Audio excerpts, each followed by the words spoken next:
Hello, welcome to another stream of Assassin's Creed Syndicate, continuing the Phase 1 Twin Perspectives playthrough as part of celebrating the game's 10th anniversary. Hello there, Sona. I hope you're having a good day today.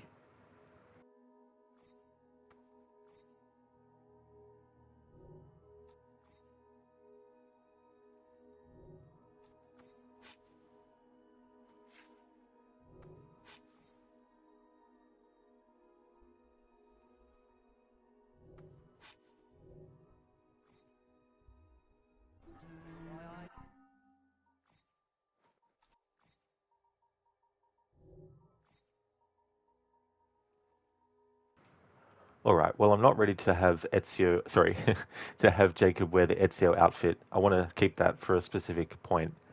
I'm going to choose an outfit that I've already actually shown, but just to have Jacob wearing something different to what I've currently got him in, I'm going to choose a different outfit and then choose like a different color scheme for it.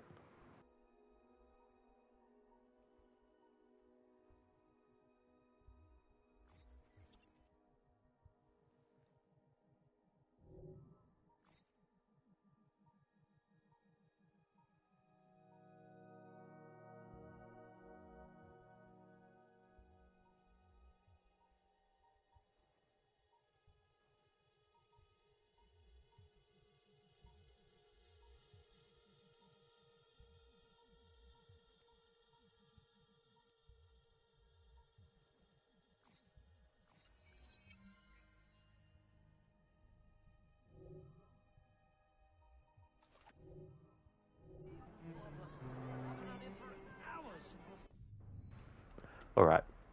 The most recent main story mission we did as Jacob involved Ned Wynert, and so now that we've actually had a mission with Ned that is the final time they appear in the main narrative, now I'm going to finish off getting their loyalty to the highest level, and then that way we'll get a little bit of a cutscene that can act as a closure to Ned's involvement in the story.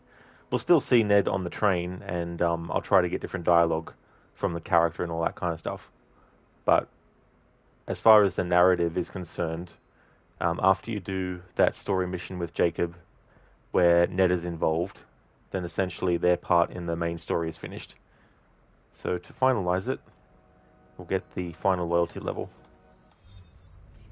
Hey there, book lover. Hope things are going well.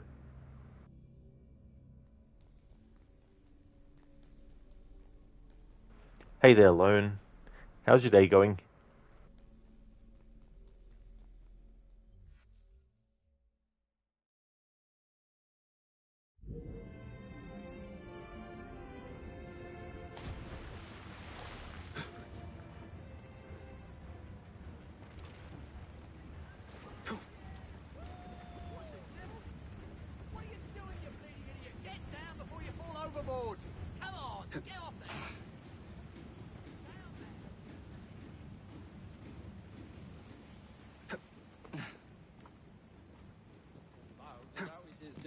Somewhat positive.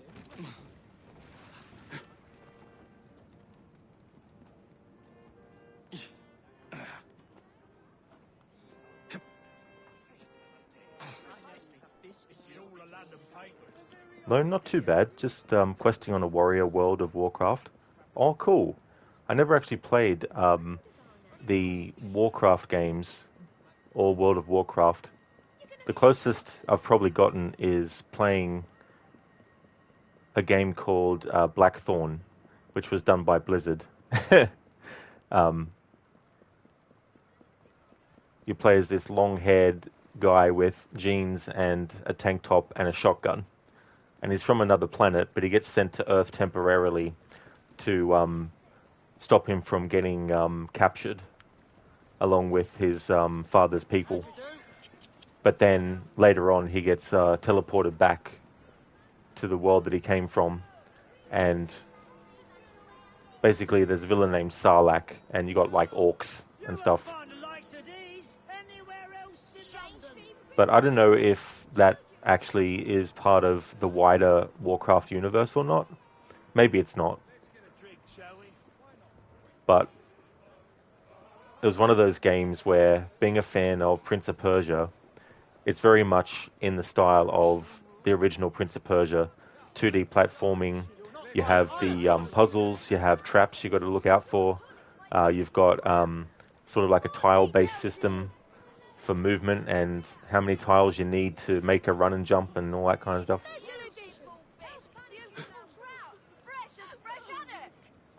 I'm doing well, thanks, Lone. Having a good day today. Oh, great, Book Lover. Your day's going really good? That's awesome. That's really good. My day's going well too. It's my split stream day, so I'll be doing 2 separate streams with a break in between.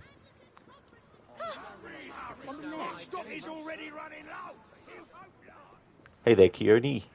How's things?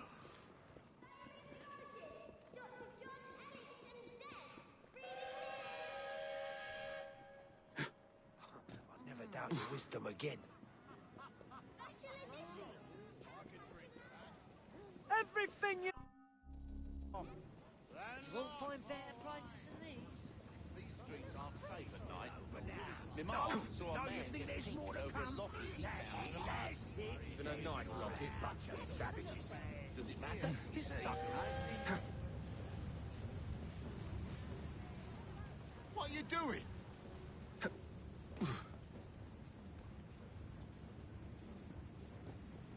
Bugger off!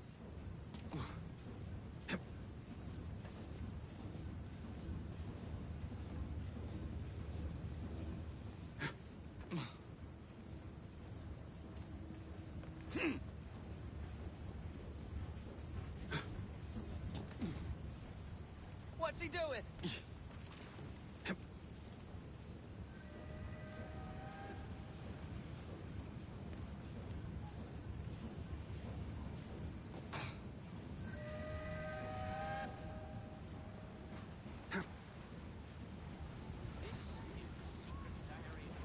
I would have made that jump, but the game automatically made the character stumble.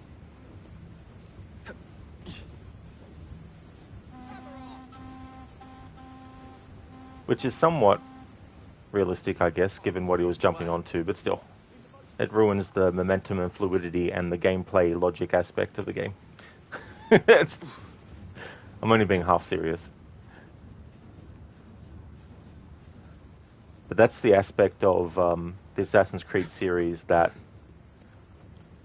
I feel like with the parkour, it's not just making the parkour realistic, it's also making it so that the fantasy of being a very agile character who can do these great leaps and jumps and rolls and can move through the environment like the wind and cut through it and be very quick and not lose momentum. That's one of the best things about the parkour when it's done right in the series, that sense of momentum. So when you have arbitrary things that make the character stumble, it ruins that. Ready to depart! He's in my sight! Fight you don't break your neck!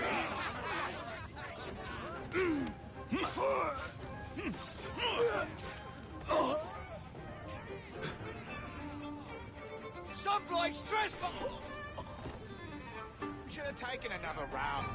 It's like when you watch a movie and there's a really, really epic sequence. It might not be realistic, but it's more about the event nature feel of what's going on. It's more about the audience putting aside their realistic analytical brain and just purely embracing their imaginative side of their brain, you know, and not everything has to be Where did he come from? done in a way that is realistic in all the ways that I won't miss. realism Running, old boy. is, but it's a bit similar to seeing burgers advertised on television versus the one you get. The one that you get, it's curated. It might be actually real, but it's not put together in a quick fashion that would be required for the actual burger in the job to be done. A good haul, You know. boss. So you're creating the illusion that what is being presented just happened to be like that, you know? But the reality of it is deadlines, having to get things done in a certain amount of time, not being able to do it all, you know. And unfortunately, as is the nature of it, sometimes you'll get your burgers where they're lopsided. And it doesn't mean that it's okay for it to be lopsided. It just means that there's a certain level of reality that our perception comes up against that has to remind us, you know, this is a real. There's people actually making these things. It's not something that, it's not like they get given 10 to 15 minutes to make sure that all the elements of the burger are perfect and then presented in a way that's perfect. Like if you're at a restaurant and the restaurant prides itself on taking the time to do that and the customers want that, then that's different. But if you just want something quick, and it's okay to want a refund, or it's okay to want it done better, it's just that you're not going to get it done 100% the way that you see it advertised as. And so with things in the Assassin's Creed series like the parkour, it's not just trying to make it realistic as in, okay, if someone really ran at a wall and they did this, what hand movements and foot movements would they need to do to make this happen? Like, all that is fine. But when it comes to the illusion of the player being able to step into the role of the character, if you're a fan of parkour in the series, you want that feeling that you are in the shoes of someone who is very agile and who can do all these great things, you know. And when a character just stumbles on arbitrary things in the environment, it ruins that flow.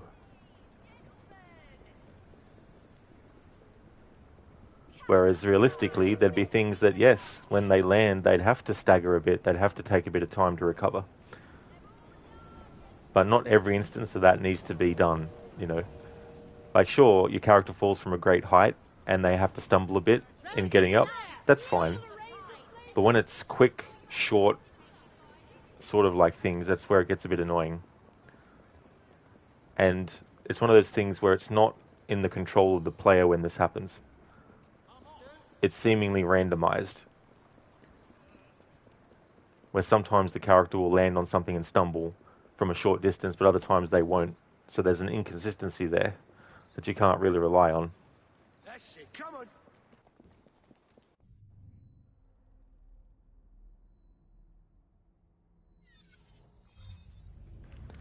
Hey there, Ave. I am, thank you. Having a good day today?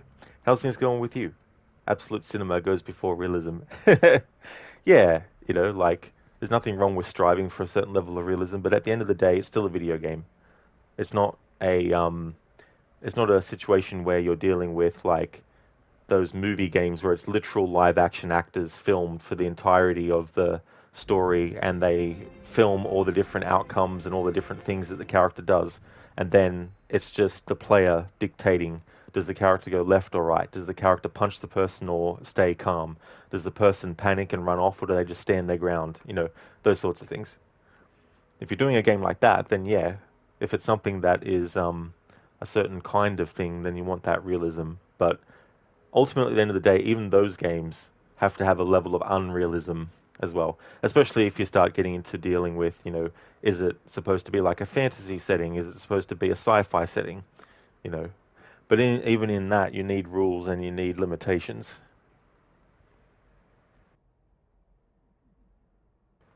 It's like a burger. They look good, delicious even. But then you buy it and get some dumpster crap. An illusion, a lie. They feed you the lie to feed you the shit. It's poetry, people. Like an assassin running at a wall, you know. You know what I mean? Right? Right. Like a burger. What the hell you on about, honey? Have you even taken your goddamn meds? Thanks for redeeming those, Ave.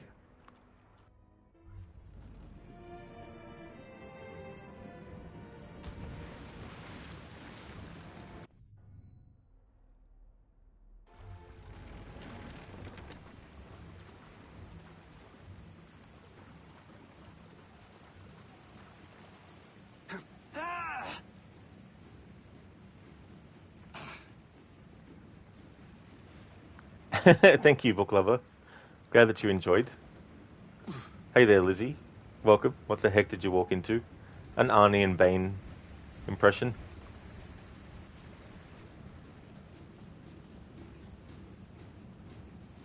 Bugger off!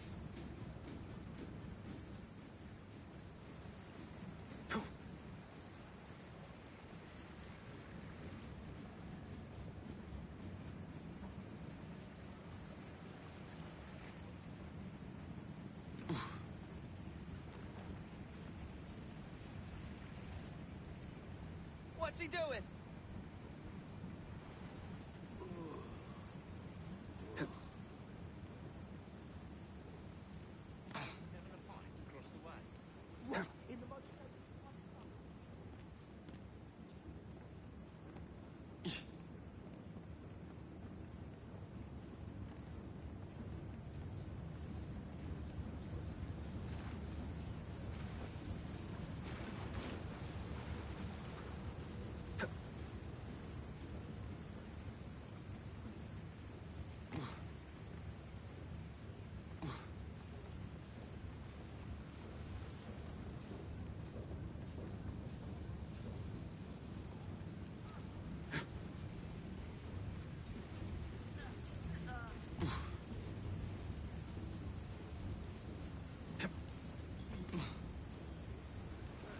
We got a visitor!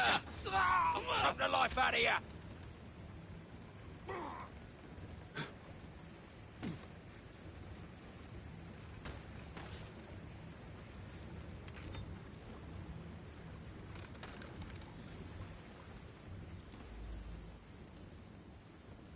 Lizzie, you found your 2 Assassin's Creed games, by the way. Oh, which ones?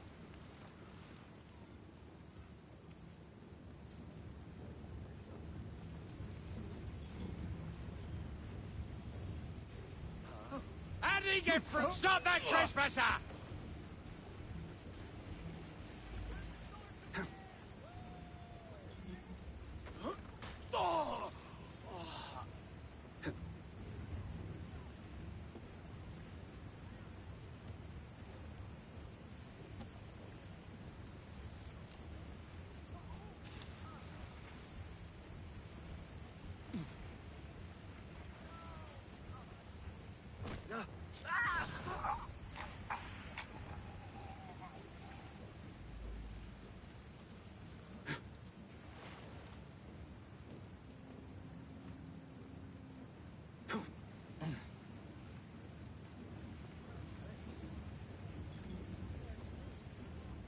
Search me, a half a ton of lumber, don't go walking off.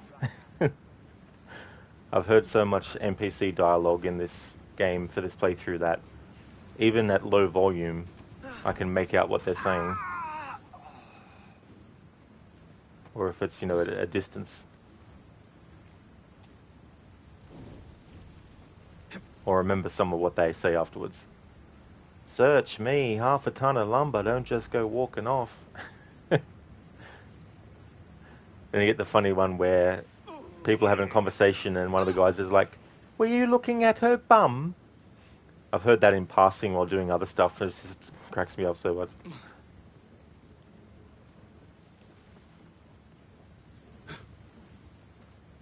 Best in the old city. All right, yes, that's quite enough. Everything you need to survive.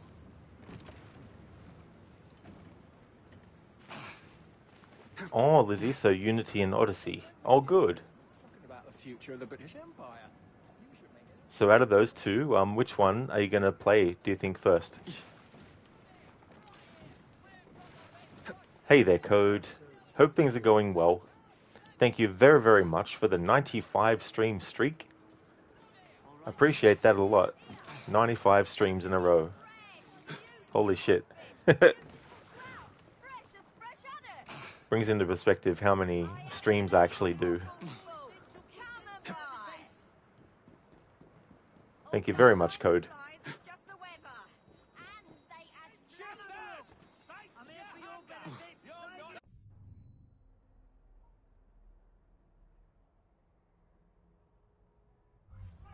Oh, okay, I've already done Yeah, no wonder why. Okay, that's good. I've got Ned's loyalty level to the fullest. And so now we can get the cutscene that finalizes Ned's involvement in the story. Um, the last main story mission we did as Jacob had Ned involved. It was getting the engine for the buses or the train or whatever for Pearl Attaway. So now that we've done that and we've also gotten their loyalty to the fullest, we can get a cutscene that concludes or wraps up that part of the narrative. Lizzie, how dare you make me choose? I know that feeling though. If you have multiple games that you want to play, it can be hard sometimes to decide which one to jump into first.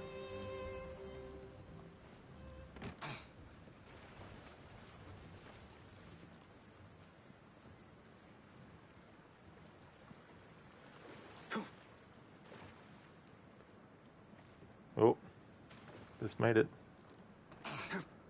Are they doing good, Rod? Well, kinda. Really sleepy. Clock is almost 6 a.m. and you'll be headed to sleep real soon. You see, today is a red day in Sweden, meaning a day where most are off work, which meant you could watch the IIHF? Final hockey for teens and young adults between Sweden and Czechia. Believe it or not, Sweden ended up winning for the first time since 2012. Made it worth staying awake for this long. That's really cool, Ave. That's good how that lined up as well.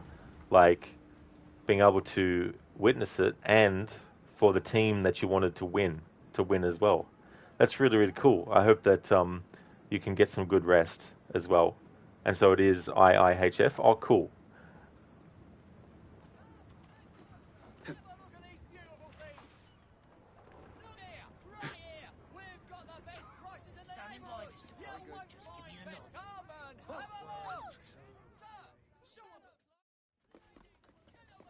Building a picture gallery, are we, Wynert?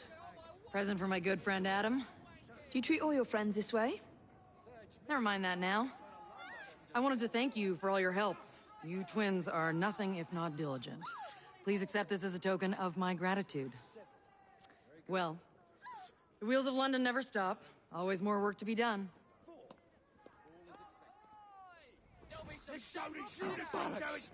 That's such a shame that that actually covered over the cutscene because it didn't ignore the fact that Jacob was standing near to other characters, which made a blend circle go around, which then had that sheen over the top. It's like this kind of stuff. It's like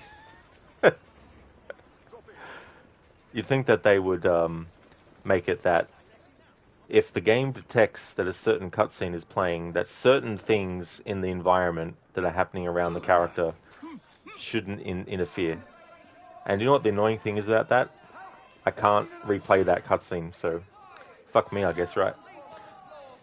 And that was a random thing too, like those rooks probably just got randomly spawned in there as well.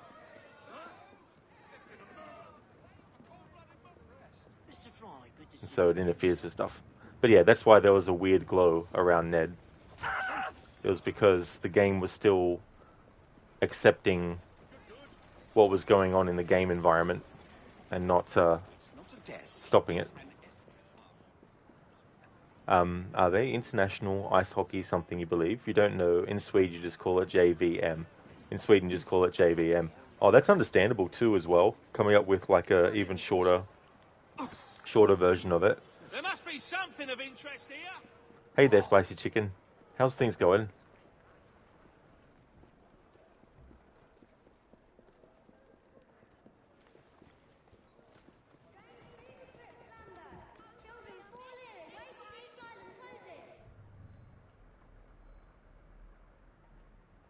Okay, so associates, we need to still do some more stuff for Robert Topping, so we'll do that.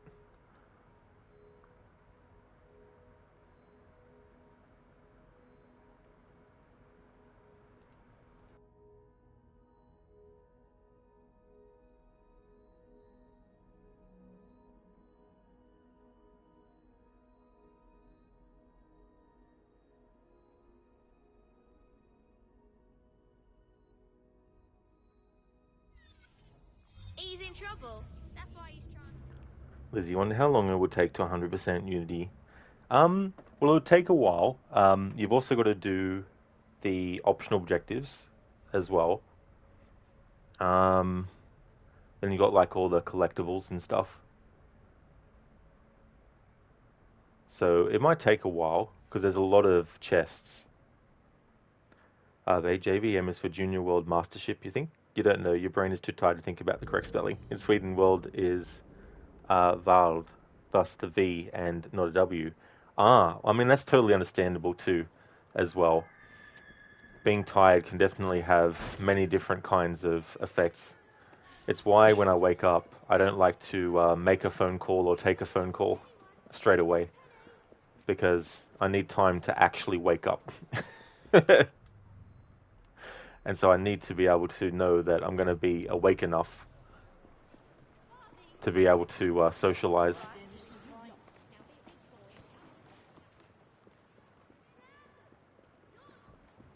Liz, you actually love running around for chests and stuff.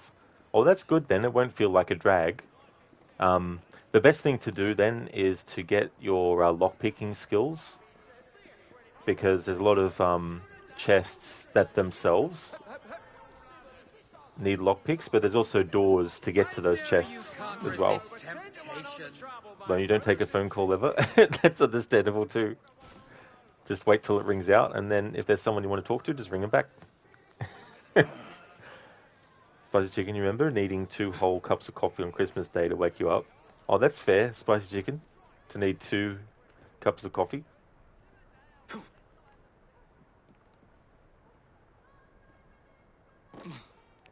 You once answered a call while sleeping, and all the person heard was sleepy noises. Oh, damn. Imagine if it was someone ringing to tell you that a competition you went in, you had won a large sum of money, and then they thought they got the wrong number, because all they heard was just sleep noises. It reminds me, some of the morning television shows here in Australia, and it wouldn't be exclusive to Australia, but I'm just... they would ring up someone randomly if they went into a competition to tell them that they'd won a certain amount of money. But sometimes they'd ring and the person wouldn't answer, or if the person who answered didn't say the special word that had to be said, then the person didn't win it still. Like, imagine that. I'd be really annoyed.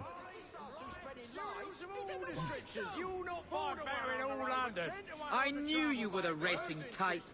Spicy Chicken, you got woken up in the middle of the night, 3 a.m, because your neighbour got into a fight with someone. Oh, really, Spicy Chicken? That happened that early? Yeah. And that's very, very early. Yeah, they like, no chill with that. And the thing was, you had to actually say the word as the first thing you responded with when you answered. Like, imagine that. You've gone into the competition and you've said to someone, oh, you know, I need to go and do this thing. If this phone rings and it's this number, can you answer it? But they forget to specify that they need to say a certain word. Then the other person just answers, hello, who is this? Oh, we're so sorry, you haven't won. You were going to win a competition, but you didn't say the special word that you needed to say.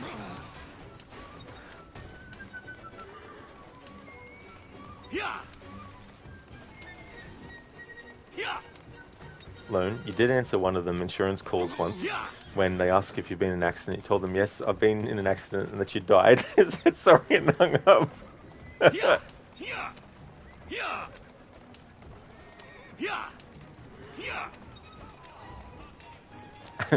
That reminds me of a relative of mine who had a similar call, and they kept on saying to the other person, no, I didn't have an accident, you had the accident.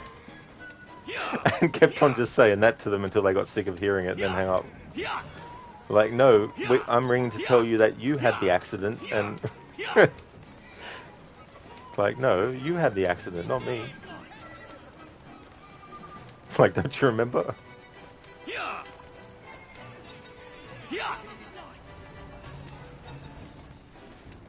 Spicy Chicken, you ended up having to, you wound up having to call the police that night. Turns out you weren't the only one.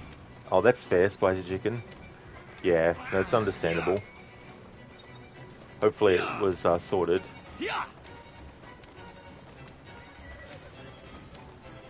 Code. That kind of lottery and ring would be ending a loud cursing of Sailor plus levels.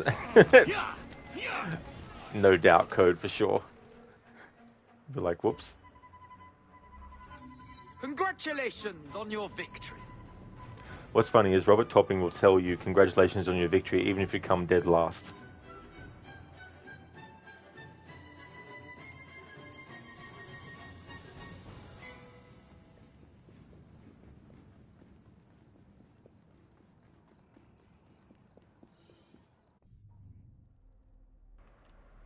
Okay, so let's have a look. We got another fight club. So what I'll do is one of those, because once I get Robert Topping's loyalty level to fullest, I won't need to do fight clubs or races anymore. So I'll do at least one more fight club as both Jacob and then one as Evie.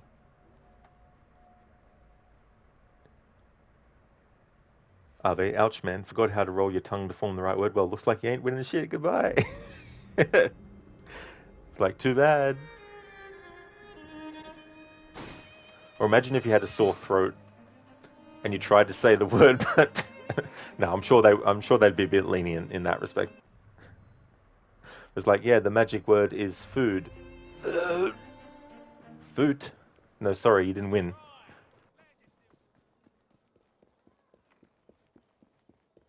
Yeah, Lone, that was so funny when they told me. I was like, yep, that's definitely a good way to deal with it. Not bad. Lizzie, he wants to make you feel better. I guess that's the way to look at it too.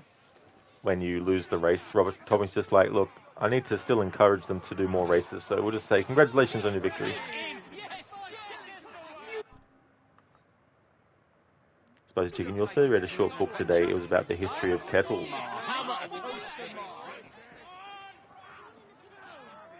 It's interesting too because, like, you have the old school style kettle that I remember, like, my grandparents having.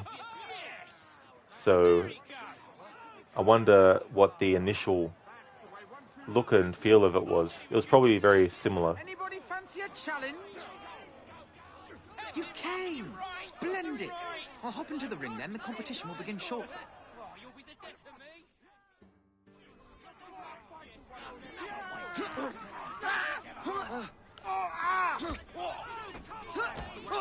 I've reached the highest level as Jacob and Evie, so we won't be getting XP anymore. And I've already got all their skills unlocked. A perfect round! Next up, hurry now, next! Clear apart! That's the way. 1, 2, 3. This is your last bout! Ensure! I'm gonna knock it clean. Just try to stop me.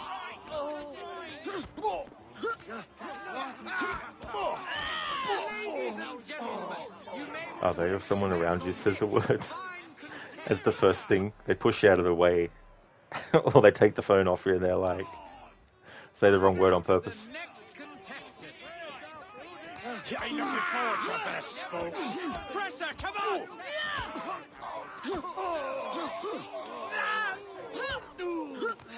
No! Make your start! Okay! Spicy Chicken, you think you prefer the older style of kettles? Your style for that stuff is function over fashion? Oh, absolutely. Yeah, that's the thing too. Like, I feel like there's nothing wrong if you really want something that looks really fancy. But I hope to be like you can when get I grow up.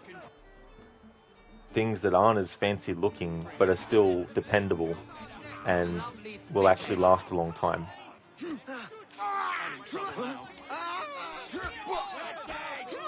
Are they? Anyway, he's going to get some much needed sleep after the victory against the Chechia. Have a good Syndicate stream.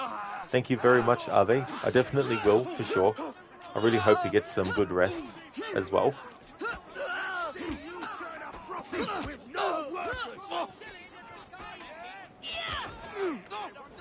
Would definitely like to recommend people check out Abe the Oni's channel if you haven't before. Abe is doing a playthrough of the game Dispatch. He's also a big fan of games like Claire Obscure, Expedition 33. A great streamer. Definitely recommend. We'll take on our champion to be. Just quick! You got...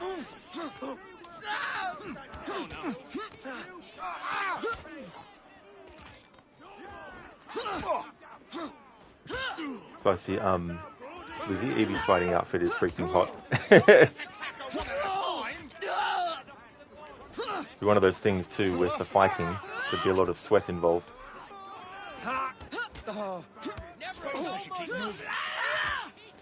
Suppose chicken well to describe it better. Function first, fashion second. We prefer something simple like a kettle in a single color. Oh yeah, yeah. I really like simplicity with stuff because I feel like it's easy to think that if something's simple, that it's weak. But that's not, entirely true. I mean, sometimes it can be true. Like, you might get something that's really cheap, and it won't last too long. That's okay, Ave, for the shout-out. Absolutely no worries at all. I hope you get some good rest. So that was the last Fight Club I'll do as Evie for this playthrough. Now, to do the last Fight Club I'll do as Jacob for this playthrough. Step aside, Evie. Lizzie over here just staring at us. Fair enough. Oh, excellent. Maybe you can help draw in a bigger crowd.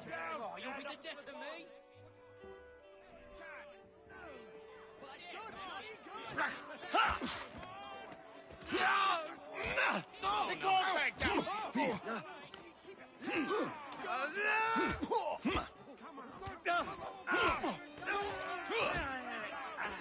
How delightful. Shall we put your skills to the test with another round?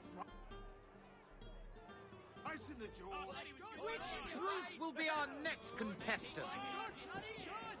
Make way! Make way! Rip your tongue out! Knock it! Knock off!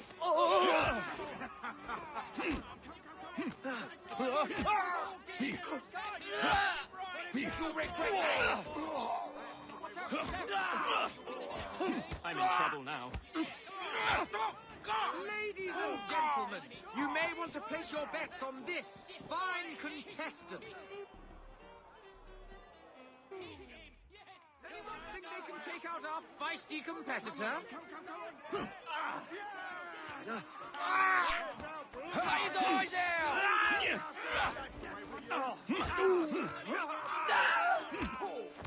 Oh no. Watch it! He's a feisty one!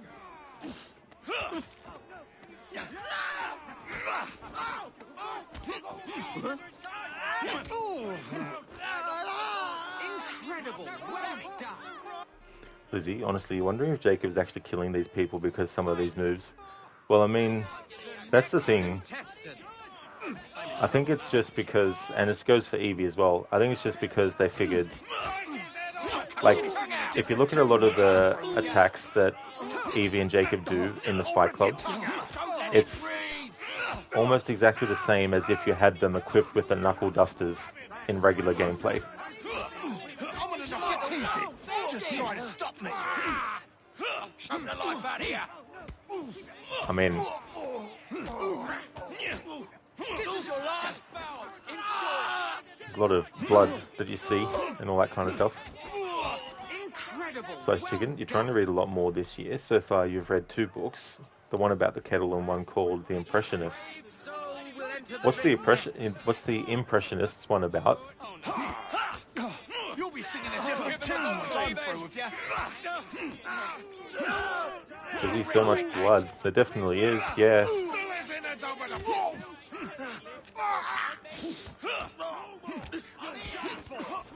I mean, these are underground fighting rings too. So they're not exactly sanctioned.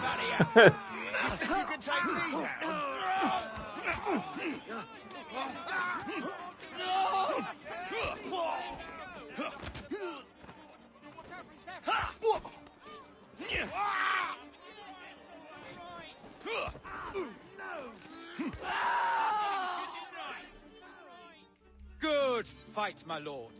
Ladies and gentlemen, we have a new champion.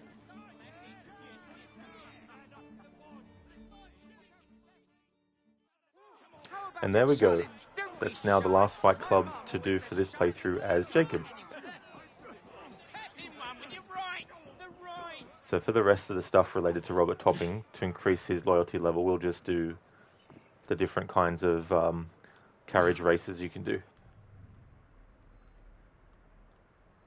I'm trying to think, is this the lap race? No.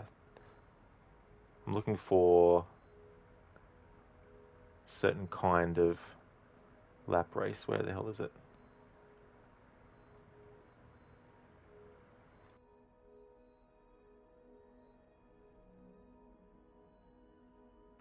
That's what I wanted, triathlon.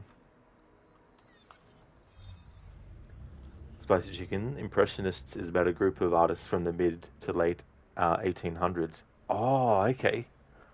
So it's less, is it a broader focus? Like, it's not about people who do like impressions, whether it's like for theatre or like I guess you'd have mimes and all that kind of stuff.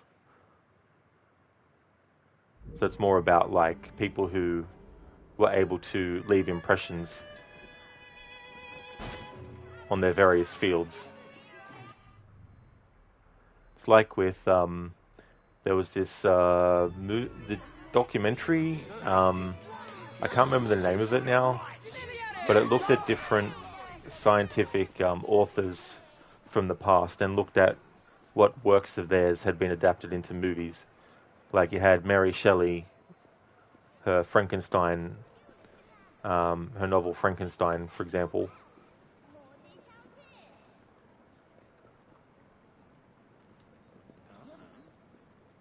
I think it was Masters of Science Fiction. I think that's what the name of it was.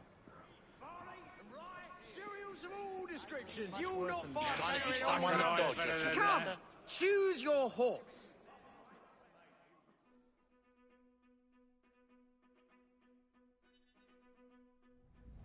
Omnibus travel, all the rage in London.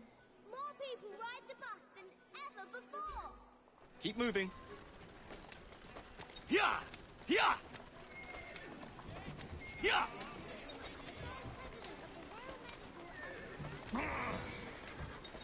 Yeah! Yeah! Yeah! Yeah!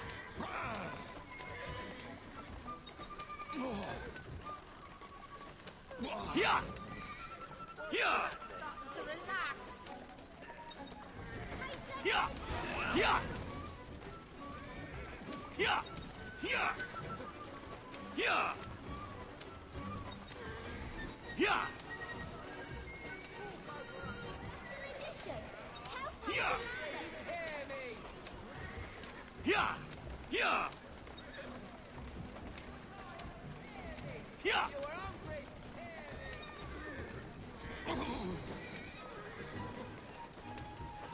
There's a funny glitch I caused with Evie in this. Let's see if I can simulate it for Jacob.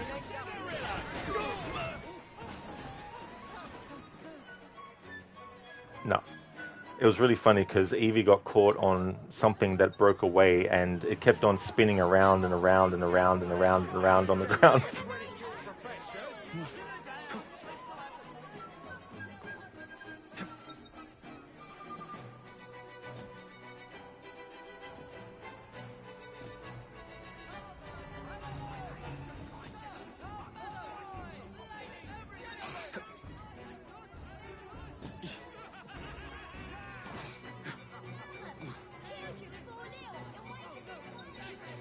Yeah!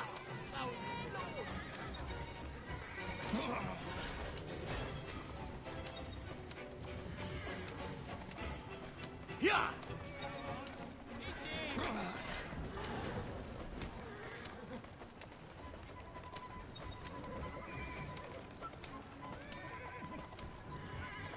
Yeah! Yeah! Yeah! Yeah! Yeah! Yeah! Yeah! Yeah! Yeah! Yeah! Yeah! Yeah. Yeah.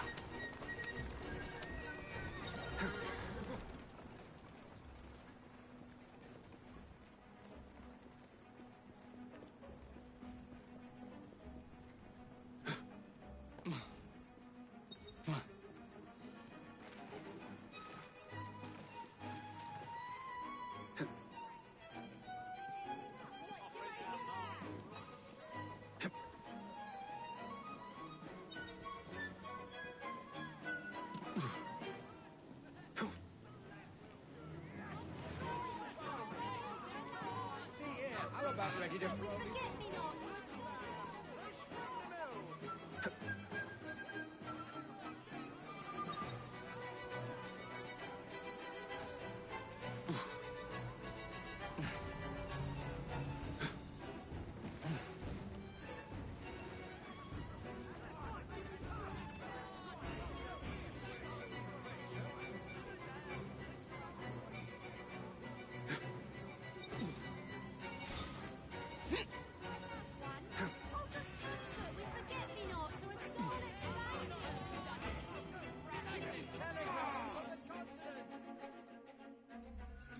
Congratulations on your victory.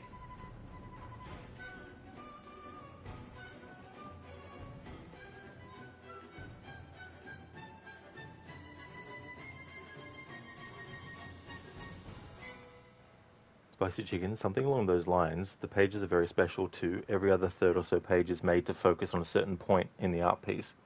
That's a really good idea too, to incorporate it in that way. It's interesting when they take early forms of, like whether it's novels or whatever the case may be, and they find some creative way to do something different with the medium. Lizzie, you want to get more into reading, but you're unsure on where to start. I guess probably the best thing, Lizzie, is if you want to read something that is shorter, look online for like, short stories and stuff. Also depends on what genre and all that kind of stuff you want as well. Some authors have like a compilation of short stories that they've done too, as well. Yeah, Lizzie, it was a bit like that. I was like, wee. But when it happened with Evie, like she got stuck on, I think it was a lantern that broke away, and the lantern and her was spinning around and around and around on the ground and moving around. Code, it's Frankenstein! You've watched the Young Frankenstein movie with Gene Wilder way too many times to not have that echo in your brain. I don't blame you, Code. That was a really good parody, that one. I feel like Mel Brooks' form of parody is the best kind, and it really, really sticks to the genre that it's making fun of. Like, it might have some other things from different genres that it adds in, but primarily it's focused on the genre that it's making fun of, the tropes of the genre, turning it on its head, and all that kind of stuff. And I think that's the best kind. Like, sure, you can have parodies that are funny that just throw everything in, but I feel like there can be a point where just throwing any references to any genre of movie kind of like dilutes the movie itself. That's why I wasn't really into the other parody movies, like the later Scary Movie ones and all that kind of stuff. When they start to really add a lot more jokes that aren't related to the genre, or jokes that aren't related at all to anything except some kind of like headline of the time or something. Hey there, Bearsuit. Thank you very much, dude, for the 20 stream streak. Thank you very, very much. Appreciate that. How's things going, dude?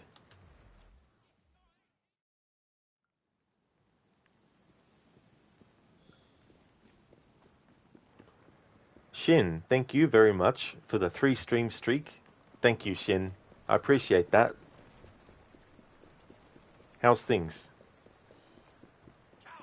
Shin, life is pleasant, death is peaceful. It's the transition that's troublesome. Isaac Asimov.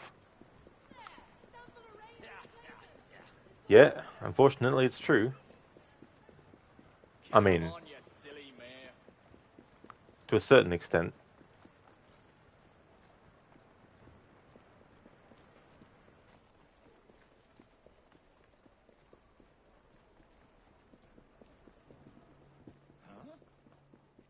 Like I was like, huh?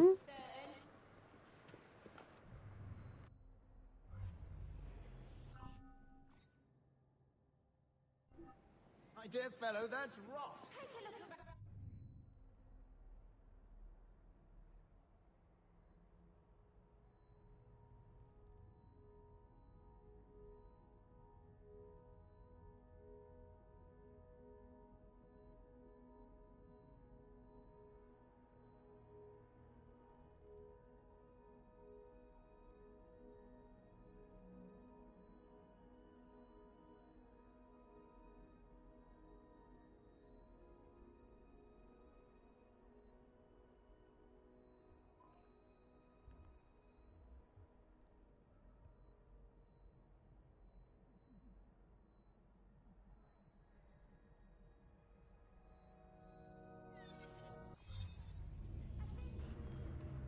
Bearsuit, it's going well for me, Rod. Thanks. How about you?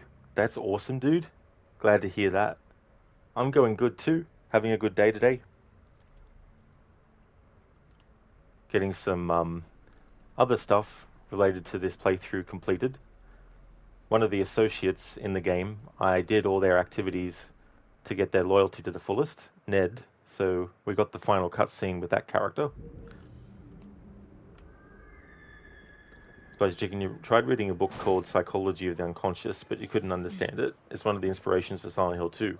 Oh, that's the thing too. Like, there's so many different ways that you can approach horror, and I feel like psychological horror is one of the best forms because it can play on something as simple as someone's fears, but it can also make people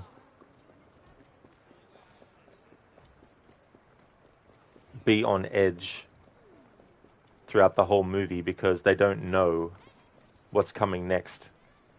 And then you get like the ones where they don't know if it's really happening to the character or not. Creates that confusion. So another good one is when you die, people cry and beg for you to come back, but when you do, there's like the running and screaming and all the other stuff. Is that from Zombieland or something? You are a courageous one. Hurry now, the race will start up soon. Let's talk over unders.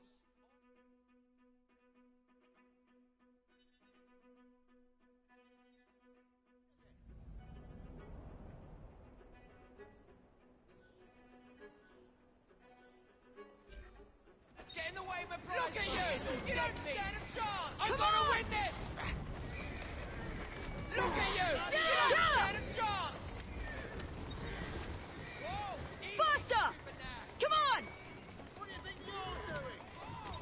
Come on! Move it!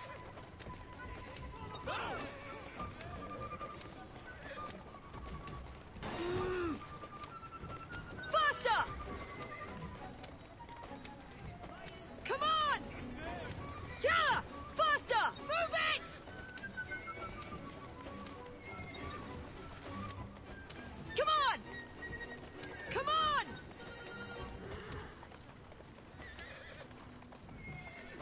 Yeah! Come on! Move it! Yeah! Faster! Move it! Come on! Come on! Faster!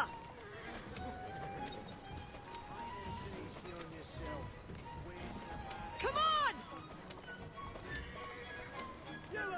Move it! Yeah! Come on! Yeah!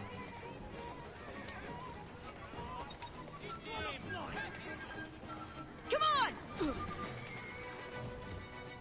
Come on! Move it! Faster! Faster! Come on!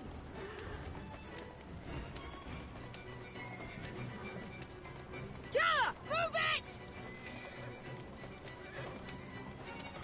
Come on!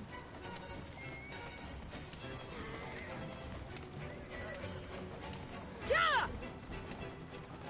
Faster! Come on!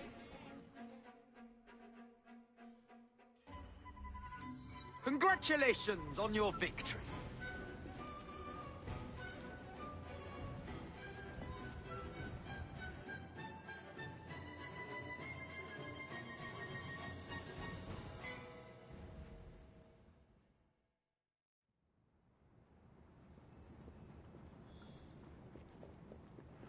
Spicy Chicken, you wanted to make your own psychological horror. It would have been called The Prison of Anger Eternal. It's based after the various palaces in Persona 5. You even wanted to have multiple stories like it. They would have been called The Church of the Mad King, Sacred Heart's Beauty Salon, and finally The Garden of Envy. Never actually played any of those games. I saw one of them being played. I think it might have been the third one as well. But that's the great thing about being a fan of stuff too, and you have that kind of like creative desire, you know, to create fan stories and things like that. Sona, fitting last name for a guy with a fancy top hat. It really, really is Sona, yeah. I like that kind of wordplay humor. On the Train Hideout, there's a character that you can unlock by doing Train Hideout missions with them, a character named Nigel. And when I got the train interior upgraded a bit and I liberated another burrow, when he speaks to another rook, he and Nigel talk about how Nigel isn't allowed to take part in the fights that the rooks do, because Agnes doesn't want him to and all that. And Reg is the character of the rook who's talking to Nigel and is saying things like, you know, I don't see you as a fighter like us. I'm paraphrasing. I don't see you as a fighter like us. I see you more as like a clerk or a chimney sweep. There's stacks of work in that, and I was like, great pun about smokestacks. Shin, the third Persona game has the most depressing ending. Yeah, those endings can be brutal, you know, especially if you've invested a lot of time into the game world and the characters too. Lizzie, you do have all these music bios to read, so you can start reading those. Oh yeah, Lizzie, absolutely. And if there's any like, if there's anything about like music itself that you are interested in, like you can probably find some books about that too as well. There you go.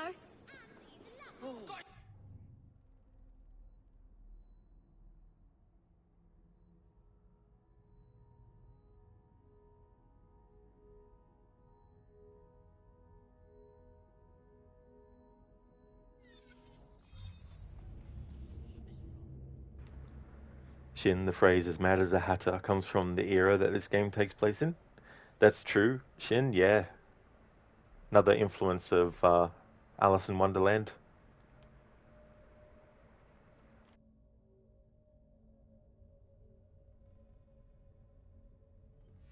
Oh, Shin, I was about to play that game next. No, just kidding.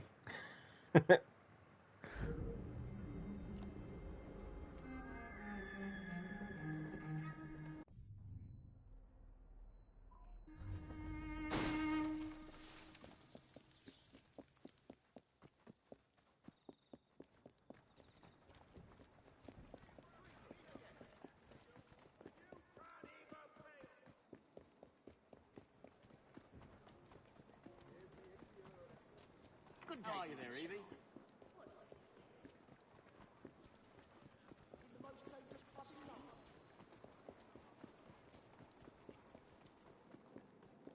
Barley and rye, cereals of all descriptions. You'll not find better in all London. It's funny how they give Robert Topping that NPC dialogue. It's another example of games where they have a character model mouthing the movements for dialogue that's not actually theirs. It's like in Assassin's Creed Brotherhood, when you have Leonardo da Vinci appear in the story. When you have Leonardo da Vinci in gameplay saying, you know, psst, over here, if you actually have the camera in front of Ezio's face, you can see that they've applied the mouth movements for that dialogue onto Ezio's character model. So it's funny whenever they do that. Another example is in this game, actually, the mission where you go to the Kenway Mansion playing as Evie, and Henry is there with her.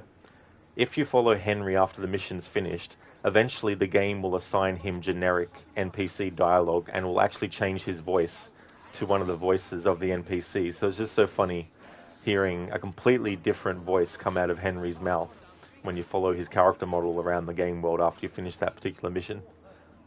This will give you a nice little allowance.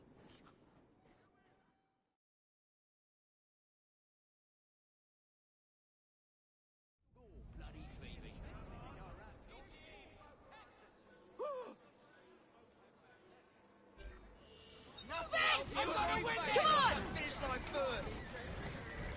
Look at you! You don't stand a chance! I've got to win this! Easy, you silly nag! Some sort of commotion. Look at you! You don't stand a chance! Take You'll that! be sorry! Come on! Think you're better than the rest of us? that fucking backfired on me. Get back here! I've got to win this! Come on! Faster! Move it! Come take a look at what Faster! better than the rest of us! You! Get back here! Get off the Oh, road! you Come want on! some, do ya? Come on! Move it! Come on!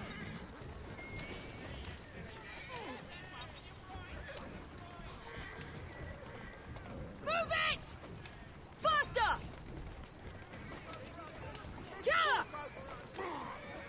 Come on! Move it! Look at you! You don't stand a chance! Come on! Faster! Come on! Faster! Come on! Come on! Move it! Come on! Come on! Move it! Faster!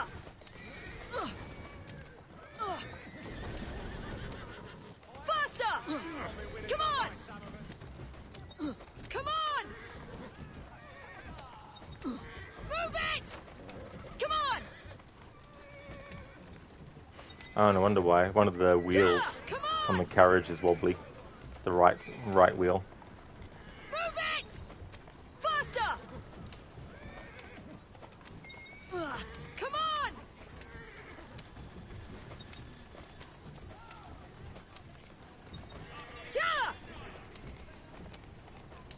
on!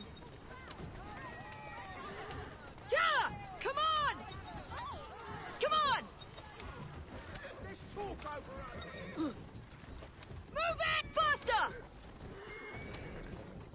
Move it! Come on!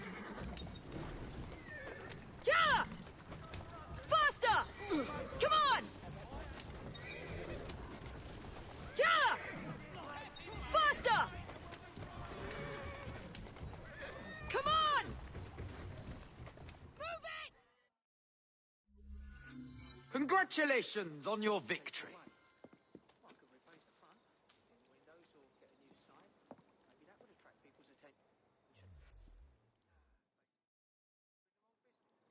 Seems there just isn't a demand for icons.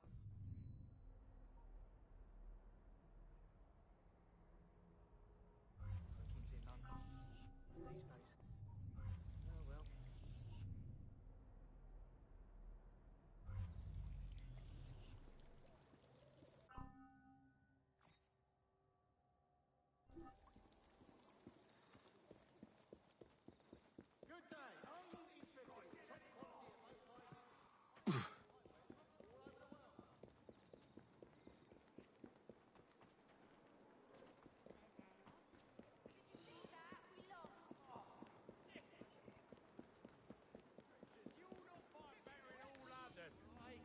I'd have done the same thing. Oh yeah, so that's the race that we just did. Sure is sweet.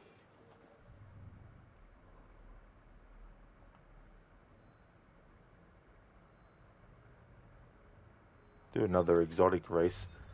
In the exotic races in this game, it's actually a race against a train.